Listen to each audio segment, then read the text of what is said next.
آج کی ویڈیو میں ہم تاریخ کا ایک ایسا سچا واقعہ بیان کرنے جا رہے ہیں جو رہتی دنیا تک کے انسانوں کے لیے ایک عبرت ہے۔ جب مارکونی نام کا ایک صلیبی 50 آدمیوں کے گروہ کے ساتھ ریمنیز دوم کے مقبرے میں چھپے خزانے کی تلاش میں نکلا، مقبرے کو تلاش کرنے میں انہیں کن پراسرار واقعات کا سامنا کرنا پڑا۔ قصہ ان جنگلی بے لباس لوگوں کا جو مقبرے میں چھپے خزانے کی حفاظت پر 15 صدیوں سے مامور تھے۔ قصہ مصر کی اس رقاصہ کا جو ان لوگوں کے ساتھ خزانے کی لالچ میں شامل ہو گئی تھی، مگر جب خزانہ دریافت ہوا تو اس نے ایسا کیا دیکھا کہ اپنے جسم کے زیورات بھی فرعون کے مقبرے میں پھینک آئی۔ جب خزانے پر مامور آدم خور اور ننگے لوگوں کے بوڑھے سردار نے وہ باتیں کی جو تاریخ کے پنوں میں ہمیشہ کے لیے محفوظ ہو گئیں، مقبرے کو کھولنے کا راز جان لینے کے بعد جب ان لوگوں نے مقبرے کو کھولا تو وہ حیران کر دینے والی کیا چیز تھی جو 15 صدیاں گزرنے کے باوجود بھی ویسی کی ویسی پڑی تھی۔ جن خزانوں کو سلطان صلاح الدین ایوبی ہاتھ لگانے سے بھی گریز کرتا تھا، ان تک اس کے اپنے ہی جرنیل کے بھیجے ہوئے 50 آدمی پہنچ گئے تھے۔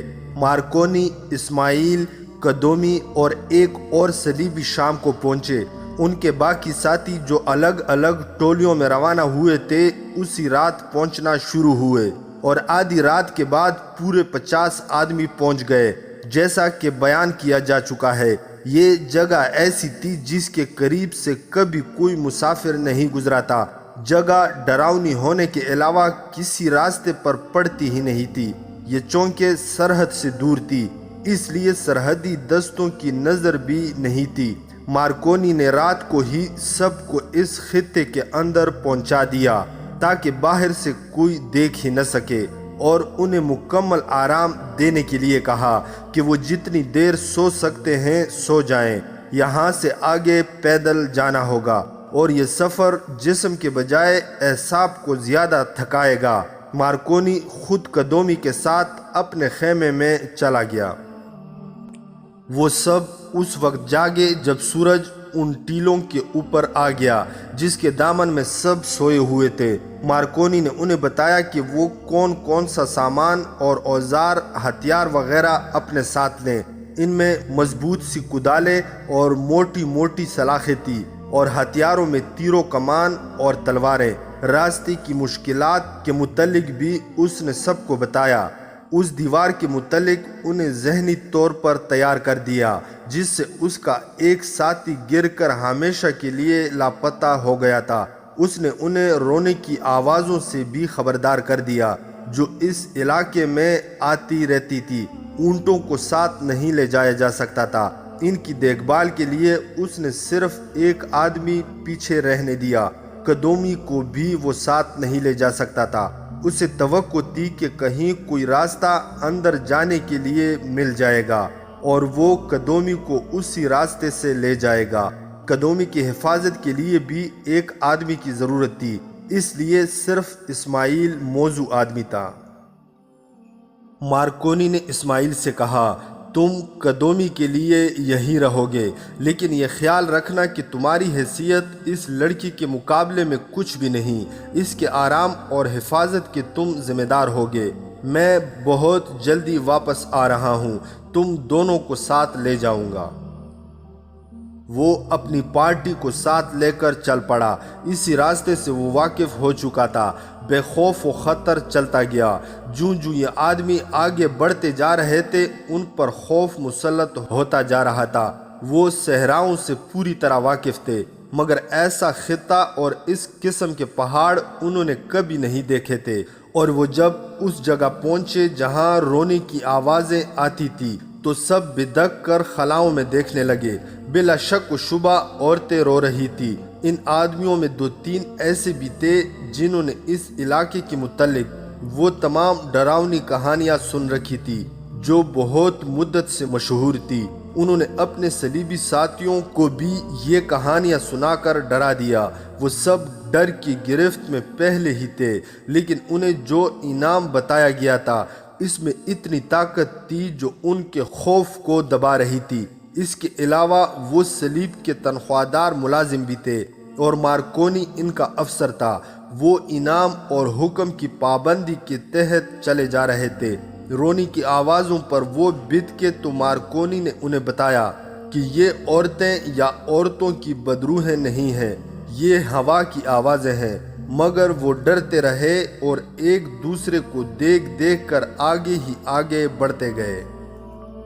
اس وقت سورج غروب ہو رہا تھا جب وہ اس وسیع اور بے انتہا گہرے نشیب تک پہنچے جو انہیں قدرتی دیوار پر چل کر پار کرنا تھا۔ مارکونی کو وہاں کچھ مشکل پیش آئی۔ دیوار پر پاؤں رکھنے سے سب گھبراتے تھے۔ مارکونی آگے آگے چلا۔ وہ ایک بار اس خطے سے گزر چکا تھا۔ اس کے پیچھے دوسرے آدمی نے دیوار پر قدم رکھا اور پھر باقی بھی چل پڑے۔ سورج اس جہنم میں ہی روپوش ہو گیا تھا۔ اس سے یہ فائدہ ہوا کہ کھائی کی گہرائی نظر نہیں آتی تھی۔ مارکونی دیوار عبور کر گیا۔ اسے ایسی چیخ سنائی دی جو تہ کی طرف جا رہی تھی۔ ذرا دیر بعد ایک اور ہیبتناک چیخ سنائی دی۔ یہ بھی دور نیچے جا کر ایک وجہی سی دمک میں خاموش ہو گئی۔ ایسی 5 چیخیں سنائی دی۔ یہ گروہ جب دیوار سے گزر کر آگے جا جمع ہوا تو اس میں 5 آدمی نہیں تھے۔ مارکونی نے انہیں بتایا کہ اس سے آگے کوئی ایسا خطرہ نہیں اور وہ منزل کے قریب آ گئے ہیں۔ اس نے اس امید کا اظہار بھی کیا کہ ان کی واپسی اسی راستے سے نہیں ہوگی بلکہ سیدھا اور آسان راستہ مل جائے گا۔ رات بہت گہری ہو چکی تھی جب وہ اس جگہ پہنچے جس کے نیچے وسیع سرسبز خطہ تھا۔ مارکونی نے تمام آدمیوں کو وہاں سے تھوڑی دور چھپا دیا۔ 2 آدمی اپنے ساتھ لیے اور باقی سب سے کہا کہ ان کے پاس جو کچھ ہے وہ کھا کر سو جائیں، انہیں ضرورت کے وقت جگا دیا جائے گا۔ مارکونی 2 آدمیوں کو ساتھ لے کر اس جگہ کی دیکھ بھال کے لیے چلا گیا۔ نیچے موت کا سکوت تھا، کہیں ہلکی سی روشنی بھی نظر نہیں آتی تھی۔ وہ اور زیادہ قریب جانے سے ڈرتا تھا۔ اس نے حملہ صبح کے لیے ملتوی کر دیا اور اپنے آدمیوں کے پاس واپس آ گیا۔ قدومی اور اسماعیل اکیلے رہ گئے تھے۔ قدومی ان ہنگامہ خیز محفلوں کی عادی تھی جن میں شراب اور دولت پانی کی طرح بہتی تھی۔ مارکونی اسے اس ہولناک ویرانے میں لے آیا تھا اور اسے ایک آدمی کے ساتھ تنہا چھوڑ گیا تھا۔ اسماعیل اسے جانتا تھا، وہ اسماعیل سے واقف نہیں تھی۔ اسماعیل جرم و گناہ کی دنیا کا انسان تھا۔ اس کی شکل و صورت اتنی اچھی اور طبیعت اتنی شگفتہ تھی کہ قدومی نے اسے کوئی عام آدمی نہ سمجھا، لیکن اسماعیل اس کے ساتھ بات کرنے سے گریز کر رہا تھا۔ شام کے وقت اس نے قدومی کو بھنا ہوا گوشت گرم کر کے دیا اور شراب بھی اس کے آگے رکھ کر کہا کہ کھانا کھا کر سو جانا، کوئی ضرورت ہو تو خیمے سے بلا لینا۔ وہ باہر نکل گیا۔ قدومی نے کھانا کھا لیا، شراب بھی حسب معمول پی لی، لیکن تنہائی اس سے پریشان کرنے لگی۔ اسے اپنے حسن اور ناز و ادا پر چونکہ فخر تھا، اس لیے اس سے توقع تھی کہ اسماعیل اس کے قریب ہونے کی کوشش کرے گا۔ اس فخر میں تکبر اور غرور زیادہ تھا، مگر اسماعیل نے اس کی طرف ایسی کوئی توجہ نہ دی جس کی قدومی کو توقع تھی۔ قدومی کو نیند نہیں آ رہی تھی۔ وہ اپنے خیمے سے نکلی اور اسماعیل کے خیمے میں چلی گئی۔ وہ ابھی جاگ رہا تھا۔ قدومی کے لیے اس نے دیا جلا دیا اور پوچھا کہ وہ کیوں آئی ہے۔ قدومی نے کہا کہ اس کی طبیعت گھبرا رہی تھی۔ وہ اس کے پاس بیٹھ گئی اور پوچھا، تم شاید مسلمان ہو، تمہیں مذہب سے کیا دلچسپی ہو سکتی ہے؟ اسماعیل نے جواب دیا، تمہاری دلچسپی انسانوں کے ساتھ ہے، کسی کے مذہب کے ساتھ نہیں۔ میرا نام اسماعیل ہے اور میرا کوئی مذہب نہیں رہا۔ اوہ! قدومی نے مسکراہٹ اور حیرت سے کہا، تم ہو اسماعیل، احمر درویش کے خاص آدمی۔ اس نے پوچھا، یہ آدمی کون ہے؟ کہاں سے آیا ہے؟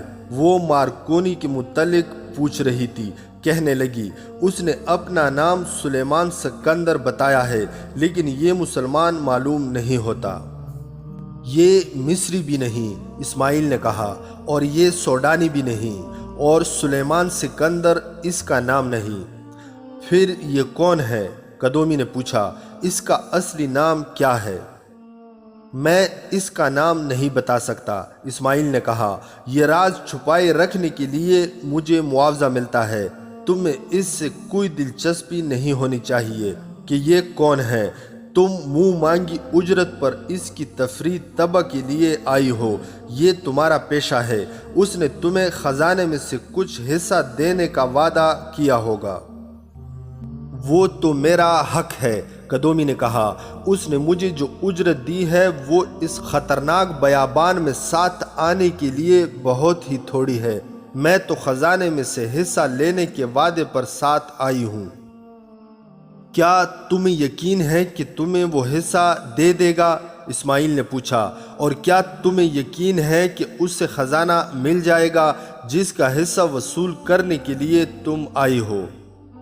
میں اتنی قیمتی لڑکی ہوں کہ لوگ مجھے خزانوں کے عوض خریدنا چاہتے ہیں، قدومی نے غرور کے لہجے میں کہا۔ یہ شخص تو میری قیمت ادا ہی نہیں کر سکتا۔ میں ایسے امیرزادوں اور شہزادوں کو اپنا غلام بنا کے رکھتی ہوں۔ کب تک؟ اسماعیل نے مسکرا کر کہا، زیادہ سے زیادہ 2 سال۔ اس کے بعد تمہاری قیمت اتنی گر جائے گی کہ تم گلیوں میں پاگلوں کی طرح دوڑتی پھرو گی۔ تمہیں پوچھے گا کوئی نہیں۔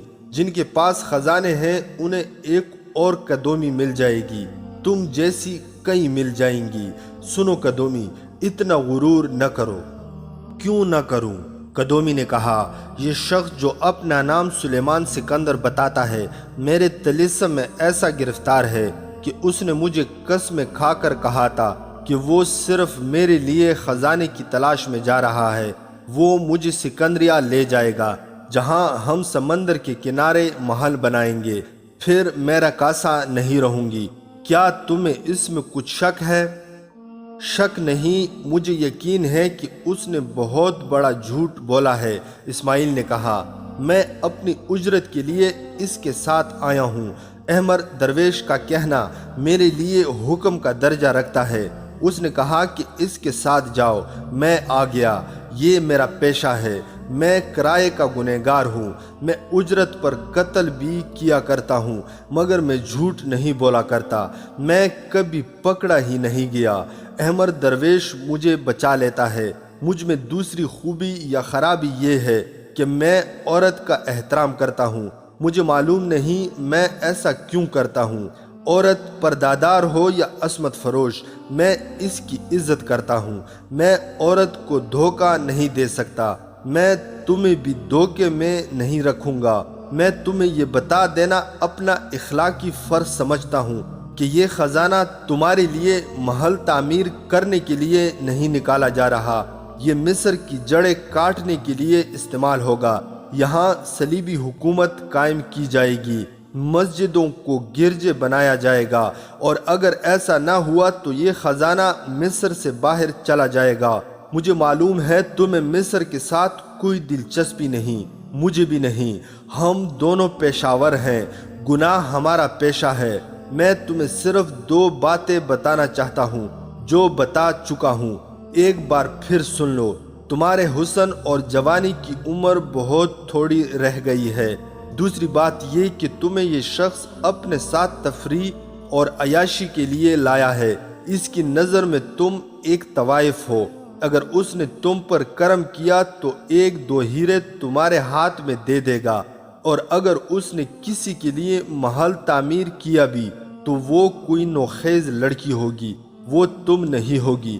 تمہارے چہرے پر مجھے بال جیسی باریک 2 لکیریں نظر آ رہی ہیں جو آج اچھی لگتی ہیں، تھوڑے ہی دنوں بعد یہ گہری ہو کر تمہاری قدر و قیمت ختم کر دیں گی۔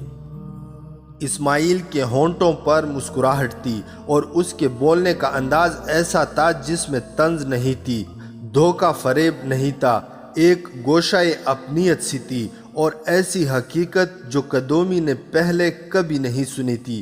اسے توقع تھی کہ اسماعیل اس پر ڈورے ڈالے گا، مگر اسماعیل نے اسے ذرا بھی اہمیت نہ دی۔ اس کے بجائے اسے یہ تاثر دیا کہ اس کی اہمیت 2 روز کی مہمان ہے۔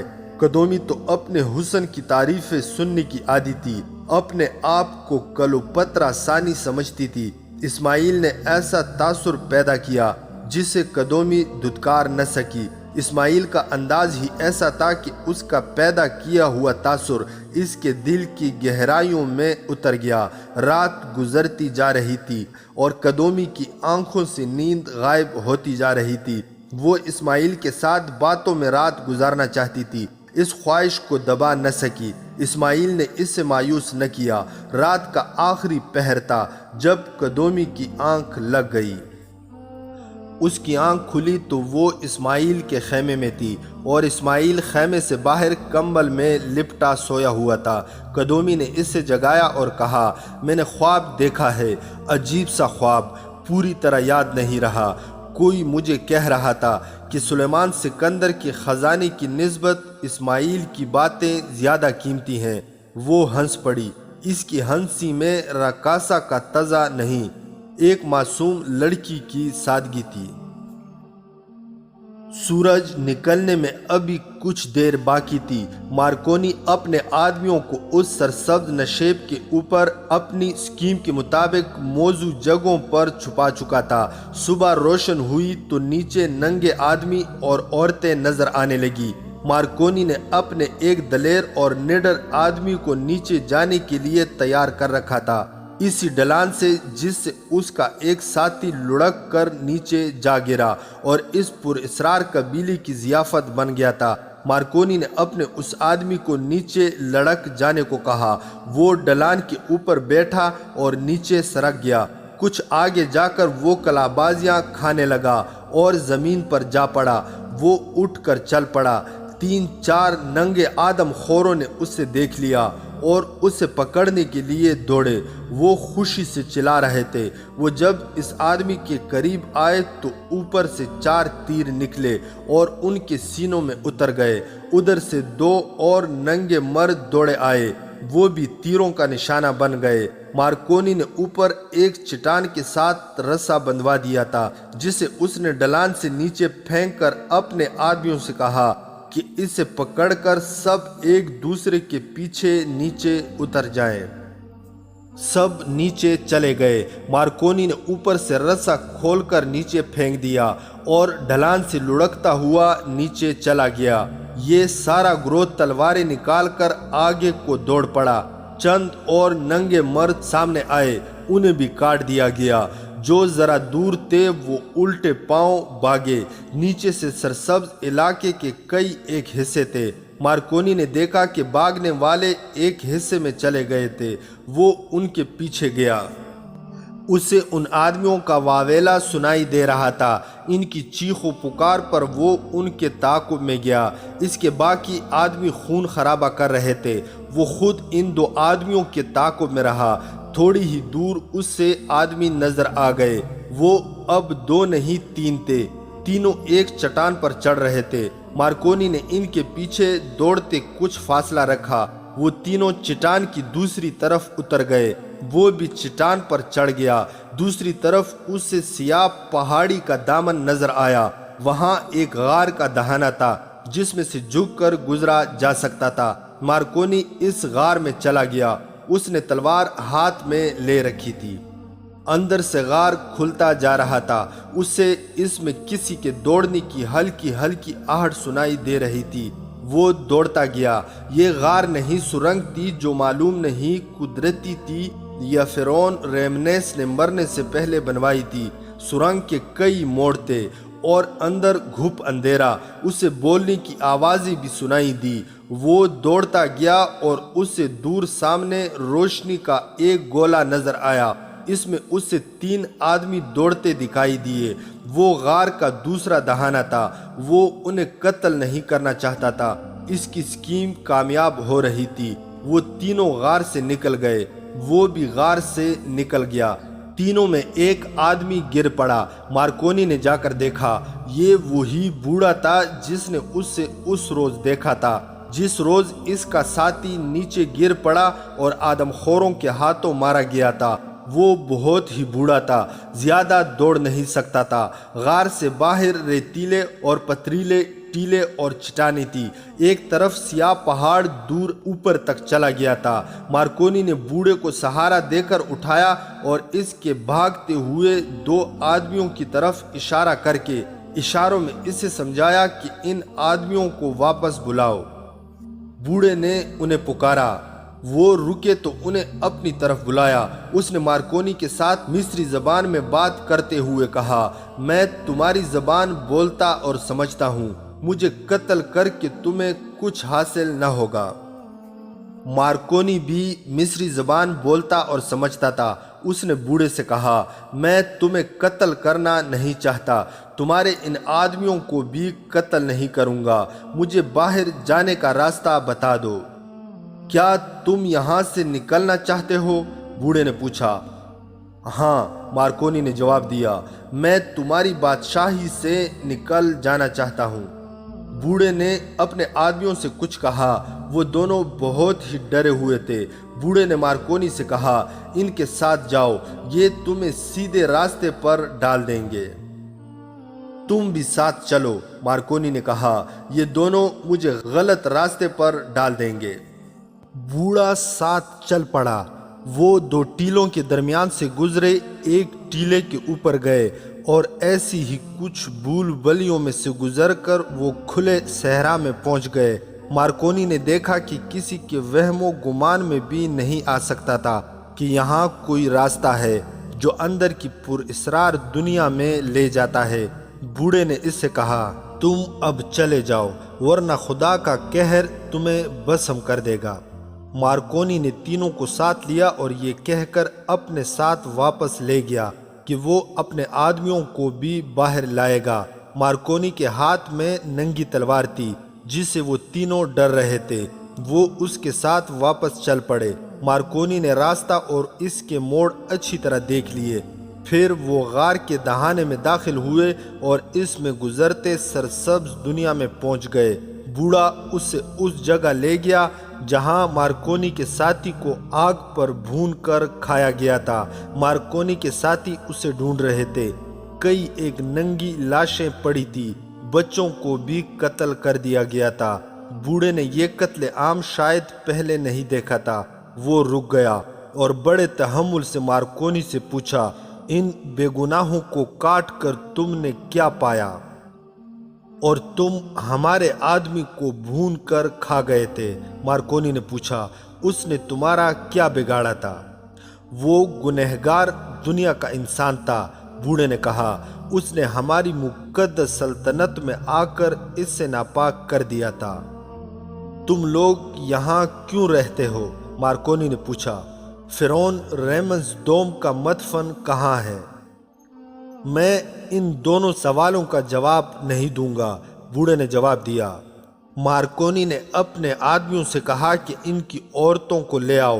اس نے حملے سے پہلے اپنے آدمیوں سے کہہ دیا تھا کہ وہ کسی عورت کو قتل نہ کرے اور نہ چھیڑے، انہیں یرغمال کے طور پر پکڑ لیں۔ مارکونی کے ساتھی عورتوں کو سامنے لے آئے۔ ان میں 2-3 بوڑھی، باقی جوان، نوجوان اور 2-3 کمسن بچیاں تھیں۔ وہ مادر ذات ننگی تھی، ان کے رنگ گندمی اور صاف تھے، شکل و صورت بھی سب کی اچھی تھی۔ ان کے بال کمر تک گئے تھے اور ان میں چمک تھی۔ کیا تم پسند کرو گے کہ تمہاری عورتوں کو تمہارے سامنے بے عزت کر کے انہیں قتل کر دیا جائے؟ مارکونی نے بوڑھے سے پوچھا۔ کیا تم اس سے پہلے مجھے قتل نہیں کرو گے؟ بوڑھے نے پوچھا۔ نہیں، مارکونی نے جواب دیا۔ سنو گنہگار دنیا کے انسان، بوڑھے نے کہا، تمہاری عورتیں کپڑوں میں ڈھکی رہتی ہیں، تم جیلی پردوں میں چھپا چھپا کر رکھتے ہو، مگر وہ بے حیائی سے باز نہیں آتی۔ تم عورت کی خاطر سلطنتیں قربان کر دیتے ہو، عورت کو نچاتے ہو اور انہیں گناہوں کا ذریعہ بناتے ہو۔ ہماری عورتیں ننگی رہتی ہیں مگر بے حیائی نہیں کرتی۔ کوئی مرد کسی دوسرے مرد کی عورت کو اس نظر سے نہیں دیکھتا جس نظر سے تم نے میری دنیا کی عورتوں کو دیکھا ہے۔ میں تو تمہاری نظر بھی برداشت نہیں کر سکتا۔ تم خدائے مقدس ریمنس کے خزانے لوٹ لو، میری بیٹیوں کی عزت پر ہاتھ نہ ڈالنا۔ میں وعدہ کرتا ہوں کہ تم مجھے ان پہاڑوں کا بھید بتا دو۔ مارکونی نے کہا، میں تمہاری عزت تمہارے حوالے کر دوں گا۔ ڈاکو کے وعدے پر اعتبار نہیں کیا جا سکتا۔ بوڑھے کے ہونٹوں پر طنز کی مسکراہٹ آ گئی۔ اس نے کہا، جس آدمی کے دل میں دولت کا لالچ ہوتا ہے اس کی آنکھ میں غیرت نہیں ہوتی۔ اس زبان پر وعدے آتے ہیں اور اسی زبان سے ٹوٹ بھی جاتے ہیں۔ تم اس دنیا کے انسان ہو جہاں دولت پر اپنی بیٹیاں قربان کی جاتی ہیں۔ اور سنو میرے اجنبی دوست، تم مصری نہیں ہو۔ تمہاری آنکھوں میں سمندر کی چمک ہے، نیل کے پانی کی نہیں۔ تمہارے جسم سے مجھے سمندر پار کی بو آتی ہے۔ میں ریمنیس کے مدفن کی تلاش میں آیا ہوں۔ مارکونی نے اس سے غصے سے کہا، مجھے وہ مدفن بتا دو۔ میں بتا دوں گا، بوڑھے نے کہا۔ اس سے پہلے میں تمہیں یہ بتا دینا بھی ضروری سمجھتا ہوں کہ مدفن کے اندر جا کر تم زندہ باہر نہیں آ سکو گے۔ کیا تمہارے آدمی اندر چھپے ہوئے ہیں جو مجھے قتل کر دیں گے؟ نہیں، بوڑھے نے جواب دیا، تمہیں قتل کرنے کے لیے میرے پاس کوئی آدمی نہیں رہا۔ تمہارے اپنے آدمی تمہیں قتل کریں گے۔ تمہاری لاش یہاں سے کوئی نہیں لے جائے گا۔ تم غیبدان ہو؟ مارکونی نے پوچھا۔ آنے والے وقت کی خبر دے سکتے ہو؟ نہیں، بوڑھے نے جواب دیا، میں نے گزرا ہوا وقت دیکھا ہے۔ جس نے گزرے ہوئے وقت کو عقل اور دل کی نظر سے دیکھا ہو وہ آنے والے وقت کی خبر دے سکتا ہے۔ موت تمہاری آنکھوں میں آ کر بیٹھ گئی ہے۔ مارکونی نے کہکا لگا کر کہا، تم جنگلی ہو بڈھے، مجھے بتاؤ وہ مدفن کہاں ہے جس کی تلاش میں اتنی دور سے آیا ہوں؟ تمہارے سامنے ہے، بوڑھے نے کہا، وہ اوپر آؤ۔ مارکونی نے کچھ سوچا اور اپنے آدمیوں سے کہا، ان عورتوں کو عزت سے رکھو، اس بوڑھے کے ساتھ گپ شپ لگاتے رہو اور اس کے دونوں آدمیوں کو بھی کچھ نہ کہنا، ان کے ساتھ دوستی پیدا کر لو۔ میں قدومی اور اسماعیل کو لینے جا رہا ہوں۔ وہ اسی راستے پر چل پڑا جو سرنگ میں سے گزر کر باہر جاتا تھا۔ مارکونی اس راستے سے باہر نکل گیا جو اسے بوڑھے نے دکھایا تھا۔ اسے اس سمت کا اندازہ تھا جدھر سے وہ اس ہولناک علاقے میں داخل ہوا تھا۔ وہ اس طرف چل پڑا۔ اس نے کم و بیش 2 میل سفر طے کیا تو یہ دیکھ کر حیران رہ گیا کہ وہ اس مقام پر پہنچ گیا ہے جہاں سے وہ اپنے گروہ کے ساتھ اندر گیا تھا۔ وہ اپنے خیمے تک گیا۔ اس نے اسماعیل اور قدومی کو ایک ہی خیمے میں اکٹھے بیٹھے دیکھا۔ اس کے چہرے کا رنگ بدل گیا۔ حکم کے لہجے میں اسماعیل سے کہا، میں نے تمہیں کہا تھا کہ اپنی حیثیت میں رہنا۔ اس کے پاس بیٹھے تم کیا کر رہے ہو؟ کیا میں اس ویرانے میں اکیلی بیٹی رہتی؟ قدومی نے کہا، میں نے خود اسے اپنے پاس بلایا ہے۔ تمہیں میں اپنے ساتھ صرف اور صرف اپنے لیے لایا ہوں۔ مارکونی نے غصے سے کہا، میں تمہیں اپنی اجرت دے رہا ہوں، میں تمہیں کسی اور کے ساتھ نہیں دیکھ سکتا۔ اپنے گھر میں اپنے پاس 100 آدمیوں کو بلاؤ، یہاں تم میری لونڈی ہو۔ گزشتہ رات اسماعیل نے اس پرخلوص دل سے ایسا تاثر طاری کر دیا تھا کہ اس کے دل میں مارکونی کے خلاف شک اور ناپسندیدگی پیدا ہو گئی تھی۔ اسے وہ اپنا ایک گاہک سمجھنے لگی۔ اب مارکونی نے اس سے اپنی لونڈی کہہ دیا تو اس کے دل میں مارکونی کے خلاف نفرت پیدا ہو گئی۔ اس نے اچھے اور برے انسان میں فرق دیکھ لیا تھا، حالانکہ اسماعیل نے اسے بالکل نہیں کہا تھا کہ وہ اچھا آدمی ہے، بلکہ یہ کہا تھا کہ وہ کرائے کا گنہگار اور اجرت لے کر قتل کرنے والا آدمی ہے۔ قدومی مارکونی کو دھتکار نہیں سکتی تھی کیونکہ وہ اپنی طے کی ہوئی اجرت پر آئی جو وہ وصول کر کے گھر رکھ آئی تھی۔ آگے خزانے کی کچھ حصے کا وعدہ تھا جو مشکوک نظر آتا تھا۔ اس نے برداشت نہ کیا کہ مارکونی اسماعیل کے ساتھ بدتمیزی سے بات کرے۔ اسماعیل مارکونی کو خاموشی سے دیکھ رہا تھا۔ اس نے مارکونی کو بازو سے پکڑا اور ذرا پرے لے جا کر دھیمی سی آواز میں کہا، احمر درویش نے تمہیں شاید میرے متعلق کچھ نہیں بتایا۔ میرے متعلق تم کچھ بھی نہیں جانتے۔ میں تمہیں اچھی طرح جانتا ہوں۔ تم میرے ملک اور میری قوم کی جڑیں کاٹنے آئے ہو۔ میں اتنا بڑا گنہگار ہوں کہ کرائے پر تمہارا ساتھ دے رہا ہوں۔ میں تمہیں اپنا بادشاہ تسلیم نہیں کر سکتا۔ اپنی پوری اجرت لوں گا اور خزانہ برآمد ہو گیا تو اپنا حصہ الگ وصول کروں گا۔ تم ایسی باتیں احمر درویش کے ساتھ کرنا۔ مارکونی نے اسے کمانڈروں کی طرح کہا، یہاں تم میرے ماتحت ہو۔ خزانہ جو نکلے گا وہ میری تحویل میں ہوگا۔ میں اسے جہاں چاہوں لے جاؤں۔ سنو سلیمان سکندر، اسماعیل نے پہلے کی طرح دھیمی آواز اور ہلکے سے تبسم سے کہا، میں جانتا ہوں تم مارکونی ہو، سلیمان سکندر نہیں ہو۔ میں ایک عادی مجرم ہوں۔ میں تمہیں خبردار کرتا ہوں کہ تمہاری باتیں مجھے مجرم سے مصری مسلمان بنا دیں گی، اور میں تمہیں خبردار کرتا ہوں کہ مسلمان قومی جذبے کا اتنا اندھا ہوتا ہے کہ اگر مسلمان کی لاش میں یہ جذبہ پیدا ہو جائے تو لاش بھی اٹھ کھڑی ہوتی ہے۔ تمہارا فائدہ اسی میں ہے کہ مجھے مجرم رہنے دو۔ مارکونی نے محسوس کر لیا کہ یہ شخص بہت گہرا ہے اور پیچیدہ بھی، اس لیے اس سے اس موقع پر دشمنی مول نہیں لینی چاہیے۔ اس نے اسماعیل کے کندھے پر ہاتھ رکھ کر اور دوستوں کی طرح مسکرا کر کہا، تم بلا وجہ کسی غلط فہمی میں پڑ گئے ہو۔ میں دراصل یہ نہیں چاہتا کہ یہ طوائف تمہارے یا میرے دماغ پر سوار ہو جائے۔ یہ بہت چالاک عورت ہے۔ ہم دونوں میں غلط فہمی پیدا کر کے خزانے پر ہاتھ مارنا چاہتی ہے۔ مجھے اپنا دشمن نہ سمجھو۔ احمر درویش نے تمہیں بتایا نہیں کہ اس نے تمہارے متعلق کیا سوچ رکھا ہے۔ کیا تمہیں امید ہے کہ خزانہ مل جائے گا؟ اسماعیل نے پوچھا۔ مل گیا ہے، مارکونی نے جواب دیا۔ میں تم دونوں کو لینے آیا ہوں۔ اسماعیل اسے بڑی گہری نظروں سے دیکھتا رہا۔ قدومی بھی اسے دیکھتی رہی۔ اس کے چہرے پر ناپسندیدگی کے آثار بڑے نمایاں تھے۔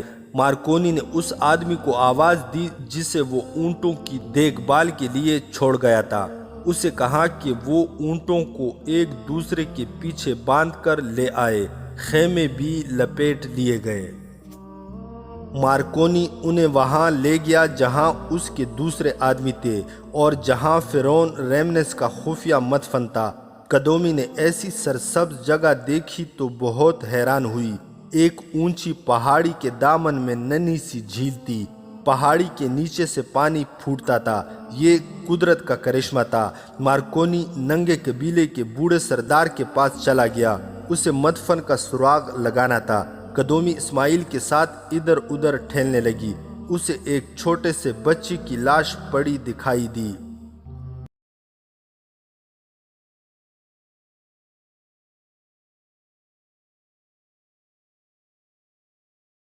بچہ ننگا تھا اور اس کا جسم خون میں نہایا ہوا تھا۔ قدومی خوف سے کانپنے لگی۔ کچھ اور آگے گئے تو دو لاشیں اکٹھی پڑی تھی۔ یہ بڑی عمر کے آدمیوں کی تھی۔ دونوں میں تیر پیوست تھے، اور جب وہ اسماعیل کے ساتھ ایک فراخ جگہ گئی جہاں مارکونی کے آدمی اوپر سے اترے تھے، وہاں اسے کئی اور لاشیں نظر آئیں۔ ان میں 5-6 لاشیں بچوں کی تھی۔ تمام لاشوں کے منہ اور آنکھیں کھلی ہوئی اور چہروں پر اذیت اور کرب کے بھیانک تاثرات تھے۔ قدومی کسی بڑے ہی حسین دنیا کی عورت تھی۔ اس نے ایسا ہیبتناک منظر کبھی خواب میں بھی نہیں دیکھا تھا۔ ایک بہت ہی چھوٹے سے بچے کی لاش دیکھ کر اس کی چیخ نکل گئی۔ مارکونی کے 3-4 آدمی چیخ سن کر دوڑے آئے۔ قدومی کو چکر آ گیا تھا اور اسماعیل نے اسے تھام لیا تھا۔ مارکونی کے آدمیوں کو بتایا گیا کہ وہ لاشیں دیکھ کر ڈر گئی ہے۔ ایک آدمی اس کے لیے پانی لینے کو دوڑا۔